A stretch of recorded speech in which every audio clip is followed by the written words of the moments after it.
అధికార విపక్షాల పోటీ నిరసనల మధ్య పార్లమెంటు ప్రాంగణంలో హై డ్రామా నడిచింది. మకర ద్వారం వద్ద ఎన్డీఏ, ఇండియా కూటమి సభ్యులు ముఖాముఖి రావడంతో ఒక్కసారిగా వాతావరణం వేడెక్కింది. విద్యార్థుల ఆందోళనల విషయంలో విపక్షాల తీరును నిరసిస్తూ ధర్నా చేపట్టిన ఎన్డీఏ ఎంపీలు కాంగ్రెస్ ఎంపీ ప్రియాంక వాద్రాను గట్టిగా నిలదీశారు. జార్ఖండ్ విషయంలో రాహుల్ గాంధీ ఎందుకు మౌనంగా ఉన్నారని, రాష్ట్రానికి ఎందుకు వెళ్లటం లేదని ప్రశ్నించారు. రాహుల్ గాంధీ క్షమాపణలు చెప్పాలంటూ నినాదాలు చేశారు. దీనికి స్పందించిన ప్రియాంక వాద్రా రాంచీలో విద్యార్థులపై దాడులను రాహుల్ ఖండించారన్నారు.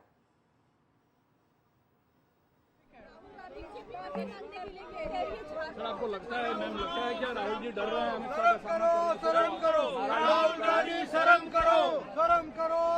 करो राहुल जी ने झारखंड जाइए छात्रों से मिले झारखंड क्यों नहीं गए राहुल गांधी शर्म करो माफी मांगो राहुल गांधी माफी मांगो మరిన్ని అప్డేట్స్ కోసం ఛానల్ ను సబ్స్క్రైబ్ చేయండి. నోటిఫికేషన్స్ కోసం బెల్ ఐకాన్ పై క్లిక్ చేయండి.